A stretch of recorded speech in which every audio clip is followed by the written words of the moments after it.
கிறிஸ்துக்குள் பிரியமானவர்களே, ஆண்டவரும் உலக இரட்சகர மீட்பருமாகிய இயேசு கிறிஸ்து நீர் இணையற்ற நாமத்தில் என் அன்பின் வாக்குகளை தெரிவித்துக் கொள்கிறேன். கர்த்தர் ரொம்ப ரொம்ப நல்லவராக இருக்கிறார். நேற்றும் என்றும் எப்போது மாறாதவராக இருக்கிறார்.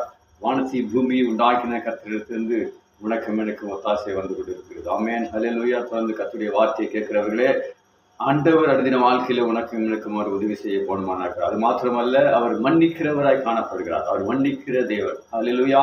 அவர் மன்னிக்கிற தேவன். ஹல்லேலூயா. ஒரு விஷயத்தை மாத்திரம் உங்கள் மத்தியில் நான் சொல்ல ஆசைப்படுகிறேன். விபச்சாரத்திலே கையும் காலமாய் பிடிப்பட்ட ஒரு பெண் எல்லோரும் கல்லு கையில் எடுத்து அறைந்து அவரை கொல்ல வேண்டும் என்று நினைத்து கொண்டிருக்கும் போது அந்த இடத்திலே ஆண்டவராக இயேசு கிறிஸ்து பிதாவானவர் செய்த காரியம் என்ன? நீங்க யாராவது எந்த தவறும் செய்யல அப்படின்னா நீங்க வைத்திருக்கிற கல்லை அவள் மீது அறியுங்கள் என்று சொல்லும்போது எல்லாரும் குற்றமுற்றவர்கள்.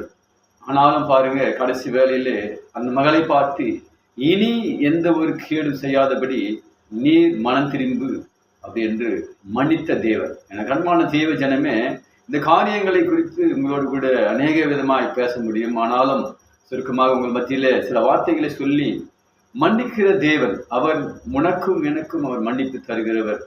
ஆண்டவராக இயேசு கிறிஸ்து இன்னும் 7 மன்னிப்பு என்று சொன்ன கர்த்தர், சில காரியங்கள் நாம் அறிந்தோ அறியாமலும் செய்து கொண்டிருக்கிறோம். சில காரியங்கள் நாம் தெரிஞ்சே செய்கிறோம். சில காரியங்கள் அறியாமல் செய்து கொண்டிருக்கிறோம். ஆனாலும் எல்லாவற்றையும் அவர் மன்னிக்கிற தேவனாய் காணப்படுகிறார். ஹல்லேலூயா. தொடர்ந்து கர்த்தருடைய வார்த்தை கேளுங்க. அவர் அனுதின வாழ்க்கையில் உனக்கும் எனக்கும் அவர் உதவி செய்ய போதுமானவரார். கர்த்தர் உங்களை ஆசீர்வதிப்பாராக. ஆமென், ஆமென், ஆமென்.